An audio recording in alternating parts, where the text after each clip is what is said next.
Hello hello hello guys, आज मैं आपको बताने वाला हूँ कि आपके पास सिर्फ 100 दिन बच रहे हैं सी इंटरमीडिएट का। और मैं ये चाहता हूँ कि मेरे जितने भी जो दोस्त हैं, मेरे फ्रेंड्स हैं, वो इंटरमीडिएट में अच्छे से मेहनत करें, एटलीस्ट अच्छे से मेहनत करें, रिज़ल्ट चाहे उनका जो भी आए।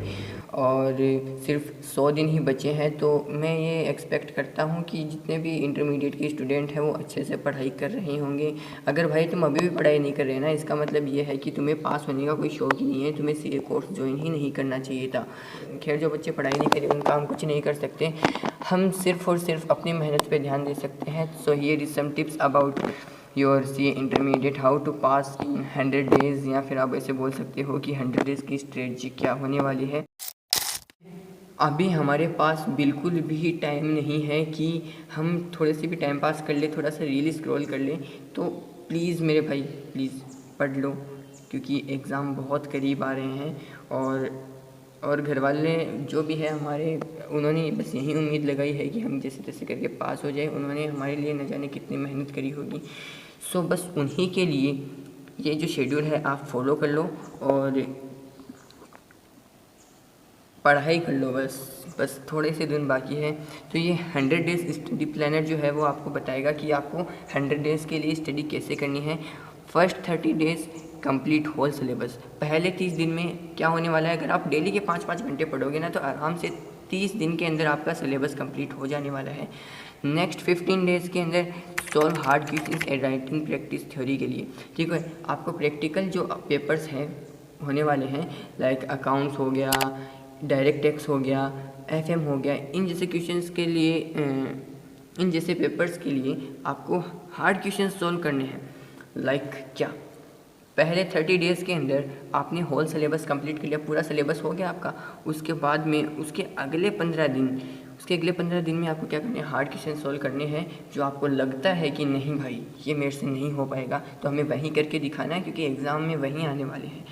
और थ्योरी सब्जेक्ट के लिए लाइक लॉ हो गया आपका, और एसएम हो गया, ऑडिट हो गया, इन जैसे सब्जेक्ट्स के लिए आप क्या कर सकते हो कि आप राइटिंग प्रैक्टिस करो।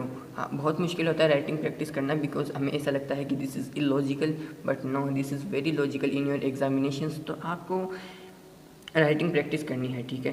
15 डेज़ मतलब बहुत होते हैं 15 डेज़, तो और उसके अगले 15 डेज़ में आपको क्या करना है, एमटीपी, आरटीपी, पीवाईक्यूज़। एमटीपी जो है आपको सभी सब्जेक्ट का करना है, आरटीपी, पीवाईक्यूज़, अमेंडमेंट्स, ये बहुत इंपॉर्टेंट है। ये जो 4 चीज़ मैंने बताई है, MTP, RTP, PYQs and amendments,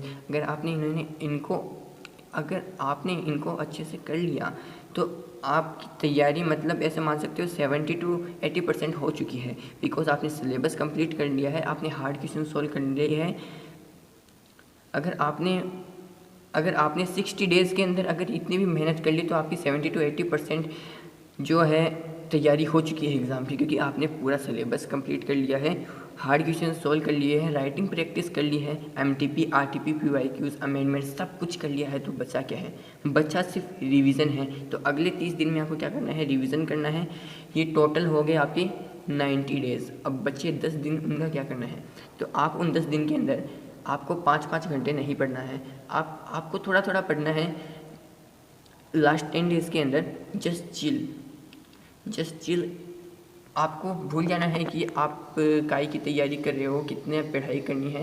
because क्या होता है एग्ज़ाम टाइम में, मेरा तो ऐसा होता है कि अगर ज़्यादा प्रेशर लूँगा तो उसमें कम आउटपुट निकल के आता है। तो इसलिए जस्ट चिल मैन, लास्ट के 10 डेज़ के अंदर। और जैसे जैसे एग्ज़ाम पास आते हैं आपको थोड़ा थोड़ा चिल रहना चाहिए मेरे हिसाब से। जैसे अभी हम पढ़ाई चालू कर ले तो बाद में हम चिल ईज़िली रह सकते हैं, बट स्टूडेंट्स इस बात को समझ नहीं पाते हैं। अपनी तरफ से ट्राई करो 100%, फिर जो भी होगा वो देखा जाएगा। अभी के लिए बाय बाय, टेक केयर। और कमेंट बॉक्स में ज़रूर बताना आपने इस टिप्स को फॉलो किया और कितनी यूज़फुल रही इस टिप्स।